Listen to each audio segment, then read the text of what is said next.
If you are running Proxmox, you already know how much time goes into setting things up. The VMs, the containers, everything takes a lot of effort to reach to the point where you are right now. Most people do not think about backing it up until something goes wrong and you lose everything. And if you're not among them, and you're trying to keep backups of your Proxmox instance, then another question comes to mind. What is the best way to backup? That is exactly what we are going to solve today. In this video, we are setting up Proxmox Backup Server, the native backup solution built specifically for Proxmox. By the end of this, you will have a reliable backup solution for your Proxmox instance, which backs up your VMs and LXCs, and you will be able to restore everything even if the entire host goes down. What we will need is a second device to host the Proxmox Backup Server. That could be a spare machine or another Proxmox host where we can virtualize it. We will be going the virtualization route in this video, but if you are on bare metal, the process is nearly the same and you can follow right along. To begin the installation, we first need to download the ISO file. Let's go to Google and search for Proxmox Backup Server. And you can see the first result is from Proxmox.com. This will open the same Proxmox website, but this page is for Proxmox Backup Server. Now to download it, you can click on this download button, and it will take us to the downloads page. If you scroll down, you can see all the ISO files are listed here. So the first one is for Proxmox Virtual Environment, which we use for our Proxmox installation, and the second one is for Proxmox Backup Server, which we are currently looking for. If we check the details here, the current version is 4.2-1, and the file size is around 1.5 gigabytes. To download it, you can click on this download button, but as I will be virtualizing it in Proxmox, I only need the download link. And we can get that by simply right-clicking on this and then selecting Copy Link Address. Now to download the ISO, let's head back to Proxmox VE, and here we have to go to the local storage. Inside that, click on ISO Images. And here, click on Download from URL button and paste the copied link. Then click on Query URL, and you will see that the file name and file size have been fetched. If you match the version and size, it is version 4.2-1, and the file size is also around 1.5 gigabytes. That is similar to what we previously checked, which means this link is valid. Now to start downloading the ISO file, just click on this download button, and it will start downloading it, so let's wait for it to complete. Once the download is complete, we can close this window. Now we're ready to create the virtual machine where we will install Proxmox Backup Server. So let me click on this Create VM button, and here we can start filling in the details. It already picked up the next VM ID that is available, but I want to set this to 500. Then we need to provide a name for this VM. Let me name it as Proxmox Backup Server. I will also recommend we should enable the advanced options and check Start on Boot, because we want this VM to start automatically on boot and store the backups, so that we do not need to manually start it every time. Now let's go to the next tab. On this ISO image field, we need to select the ISO file that we just downloaded, and then we can go to the next tab. Here, for the machine, we need to select Q35, and for the BIOS, we have to select OVMF or UEFI. Once you select the BIOS as UEFI, then we also need to select a storage for the EFI storage. Let me set that to local. Also, we can enable QEMU Guest Agent. Because Proxmox Backup Server is based on Debian Linux, and as we are virtualizing it, we can install the agent later so that Proxmox can manage it more efficiently. Now let's go to the next tab. Here in the Disk tab, by default, the disk size is set to 32 gigabytes. But I think for my LXCs and VMs, I might need something around 250. You can calculate that based on your device size, which you want to back up. But keep in mind that Proxmox Backup Server provides deduplication feature, and also the backups are incremental, so calculate as per that. And once that is set, we can take care of a few other things here. If you're using an SSD, then enable SSD emulation and also check the discard checkbox. Now let's go to the next tab. For CPU, if we check the official documentation, the minimum requirement is 2 cores, but for optimum performance, 4 cores are recommended. So let me set that to 4. I will leave the rest of the settings on this tab as they are, but feel free to adjust them if you know what you are doing. Now let's move to the Memory tab. Here, the minimum requirement is 2 gigabytes, but the recommendation is at least 4 gigabytes for the OS itself, plus 1 gigabyte for each additional TB of storage you plan to use. I have enough RAM available on my host, so I will go with 8 gigabytes. In the Network tab, we don't need to make any changes. And finally, you can review everything on the Summary section. We can also enable the Start After Created checkbox, and then click on Finish. That will start creating our virtual machine. And once that VM is ready, we can proceed with installing Proxmox Backup Server. Now it looks like the VM creation is complete. So let's select it and open the Console tab. Before we proceed, let me make this window full screen. Now on this initial installation screen, by default the graphical installation option is already selected. So let me press Enter to continue.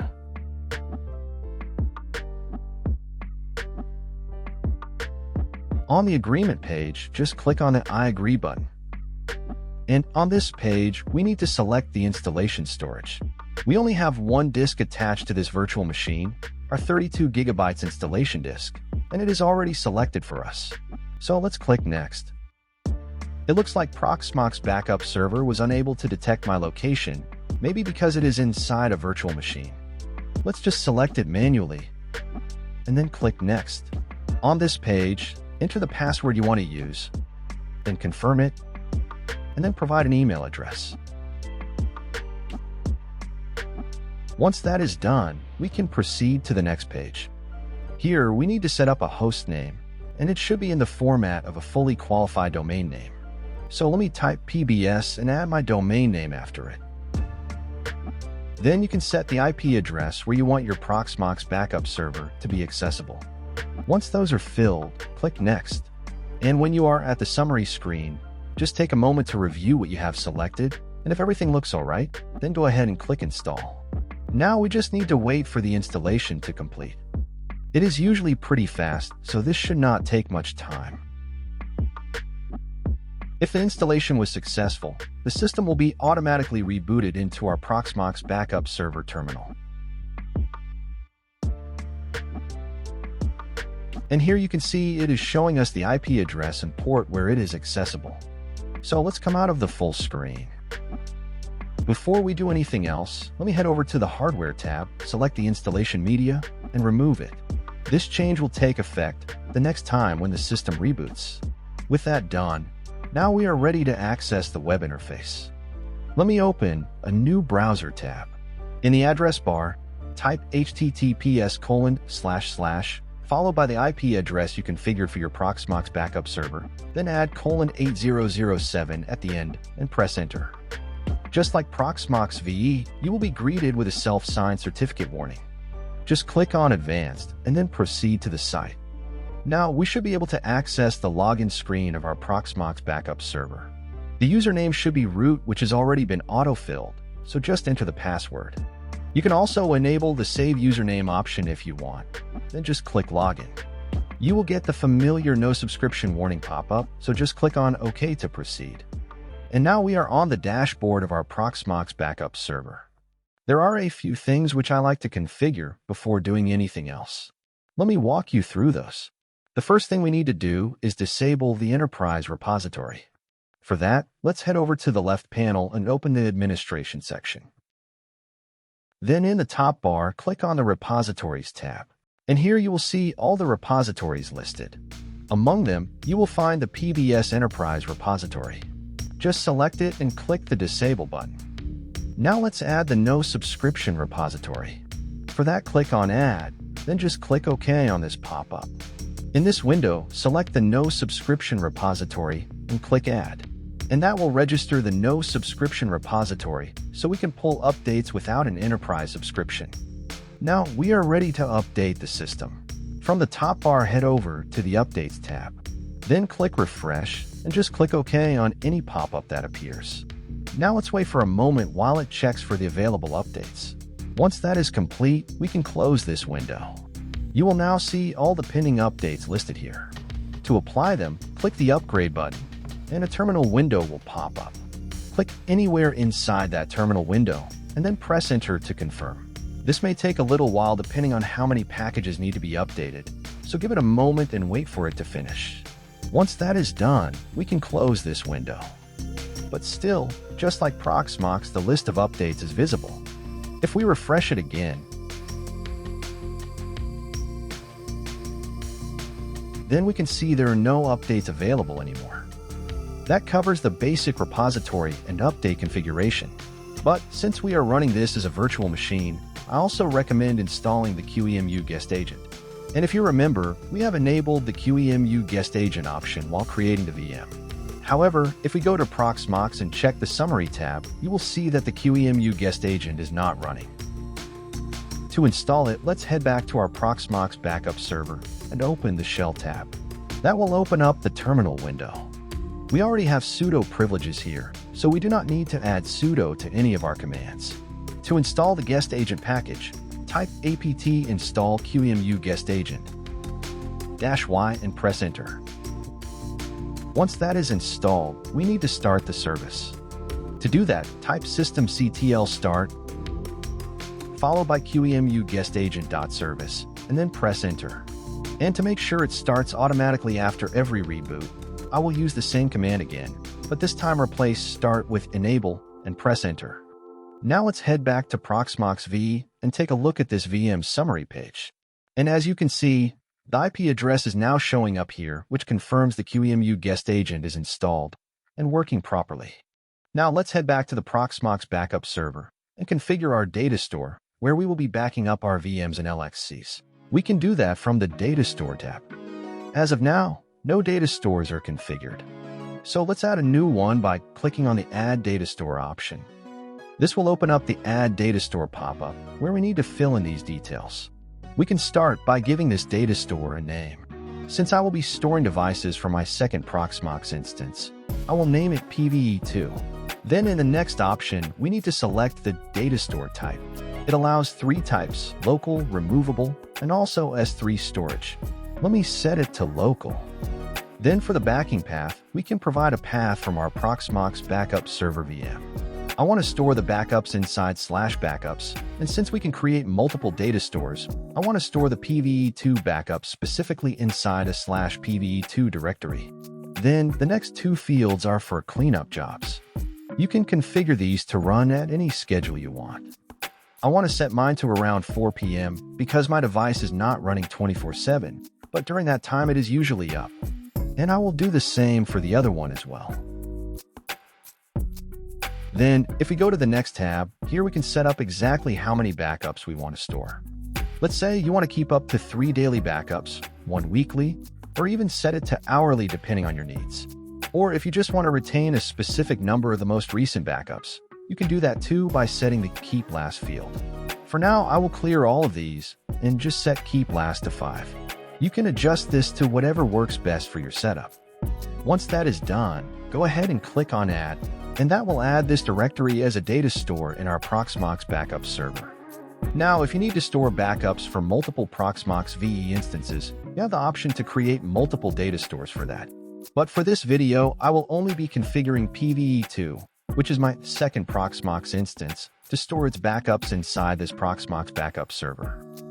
Now we can connect this Proxmox Backup Server to our Proxmox VE. To do that, let's switch to our second Proxmox instance. Here, to connect our PVE2 node to our Proxmox Backup Server, first we need to select the data center from the server view. Then, head over to the Storage tab. Click on Add, and from the drop-down choose Proxmox Backup Server. Now we need to fill all these details for our Proxmox Backup Server. For the ID, we can give it any name, but note that the name you provide here will show up in the left panel. I will call it PBS. Then, under the server field, enter the IP address where your Proxmox Backup Server is running. And for the username, you can see the expected format is shown in the placeholder. So in our case, we need to enter root@PAM. Then, fill in the password which you have set for the root user on your Proxmox Backup Server. After that, we need to provide the name of our data store in this data store field. Also make sure it matches the data store name exactly as we created here. Now, we just need to grab our server fingerprint. For that, let's head over to the dashboard and then click on the Show Fingerprint button. Copy that fingerprint, then return to Proxmox VE and paste it into the fingerprint field. That is everything we need to do here.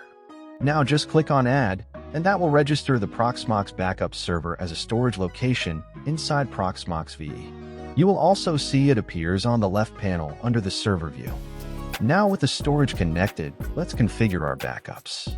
For that, let's head over to the Backups tab just below the Storage tab. Now to create a backup job, click on the Add button. The first thing we need to do here is set up the storage location. Right now it is set to local, but we want our backups to be stored inside Proxmox Backup Server. So let's change the storage from local to PBS. Then we need to schedule the time when our backup jobs will run. We have multiple options available here, like every 30 minutes, every 2 hours, or once a day at a specific time. But if you want something custom, just select one of the options as a starting point. Like I am selecting 2 hours here, and as soon as I do that, you can see an expression appears, which you can edit manually to any pattern you need. Now the selection mode is already set to include selected VMs, which means only the VMs or containers we select here will be included in this backup. For now, I'm just going to select the dev VM. If you want, you can select multiple machines at once. With that done, we can go ahead and click on Create.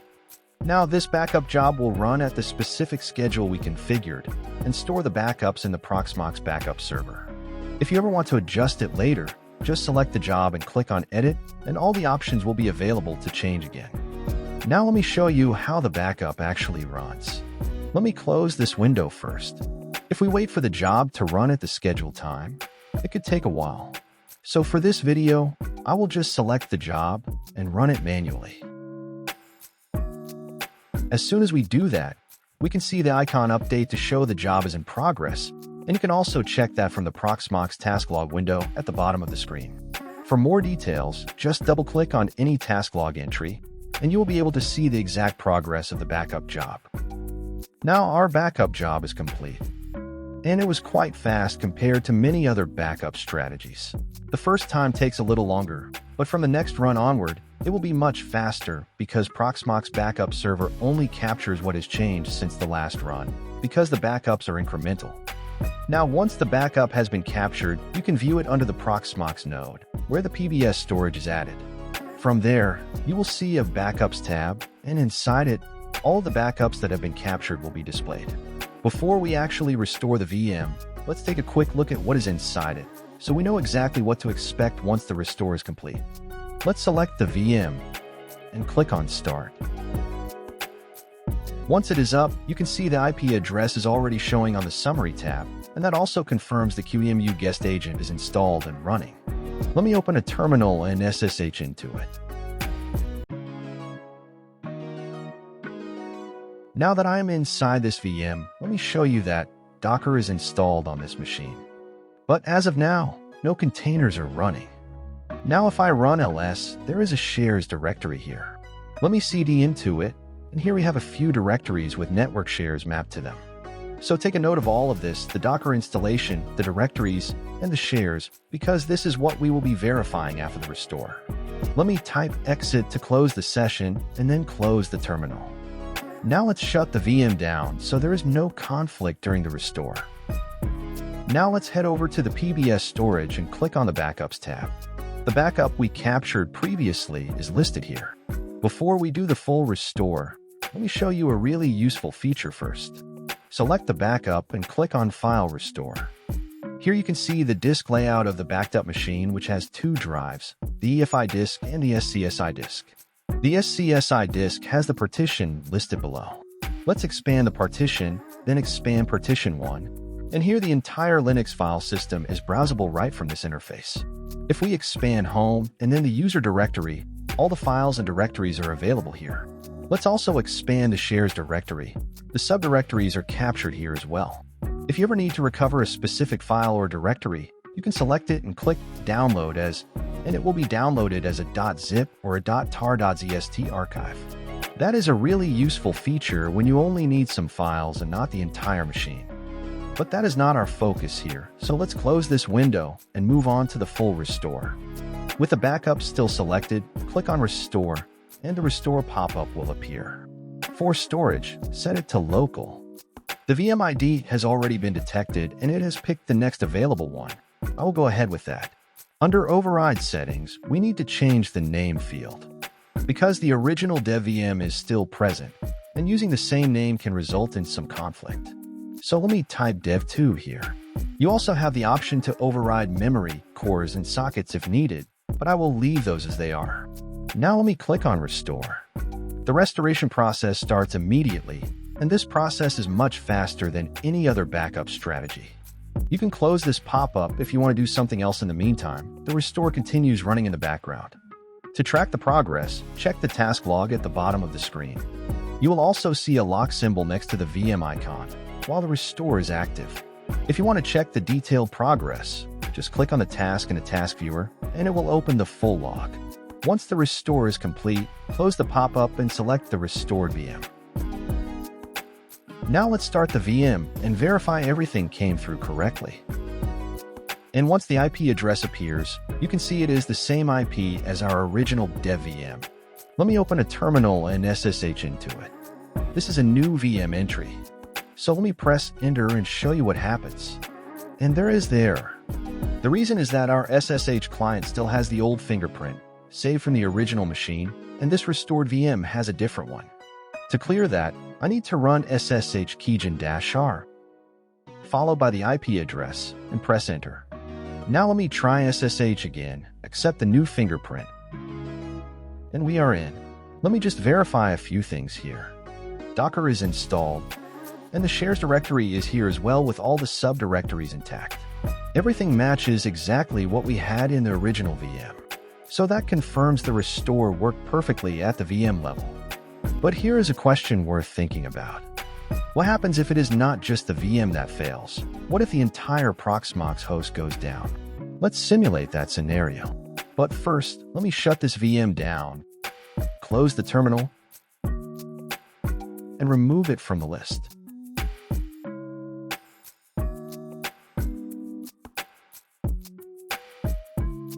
Now let me clean up the rest of the setup as well. For that, let's head over to the data center level and click on the Backup tab. I will remove the backup job first. Then let's go to the Storage tab and remove the PBS storage entry. And let me also remove the original dev VM. So right now, this looks like a clean Proxmox install. The TrueNAS VM you see here is not part of this scenario, so we can ignore that. Now, the idea here is that this simulates what would look like if you had a host failure and had to start fresh. And what I want to show you is how easy it is to reconnect to your Proxmox Backup Server and get everything back. In my case, the Proxmox Backup Server is running on a separate device, so it was completely unaffected by this cleanup. Let me go ahead and connect to it again. For that, let's head over to Data Center, then the Storage tab, and click on Add. From the drop-down, I will choose Proxmox Backup Server and fill in the same details as before, the same way we did earlier in the video. Once the PBS storage is connected, let me select it from the left panel and go to the Backups tab. And here you can see the backup we captured earlier is still available, even though we wiped everything from this Proxmox host. That is the whole point of running Proxmox Backup Server on a separate device. A host failure does not touch the backups at all. Let me go ahead and restore from it.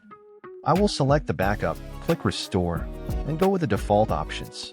The restore process will run in the background, so let's give it a moment to complete. Once it is done, let me close the pop-up and select the VM. Let's go ahead and start it, and then wait for the IP address to appear on the Summary tab. And there it is. Let me open a terminal and clear the old SSH fingerprint first. Then let me SSH back in and accept the new fingerprint. And now if I check again, you can see Docker is installed. The directories are all here. Everything is exactly as it was before the host was wiped. That is how straightforward the recovery is, even in a complete host failure scenario. With this in place, you have a lot of flexibility in how you want to run Proxmox Backup Server. You can install it on dedicated bare metal hardware, virtualize it on a separate Proxmox instance, or run it on any other hypervisor you have available. As long as it is on a separate device, your backups are safe, and your VMs and containers will always have a recovery point ready when you need one.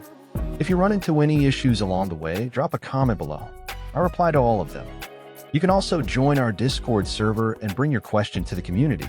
We'll have a lot of helpful people there. If this video saved you some time, dropping a like really helps the channel.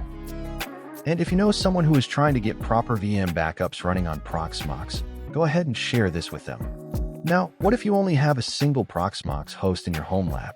Maybe like me, you are already running TrueNAS virtualized on that same host, and you want to virtualize Proxmox Backup Server there as well.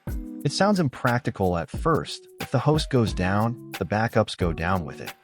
But if you are already virtualizing TrueNAS, there is actually a way to make this work even on a single host. If you want to know how we can do that, check out the next video. Thanks for watching, and see you in the next one.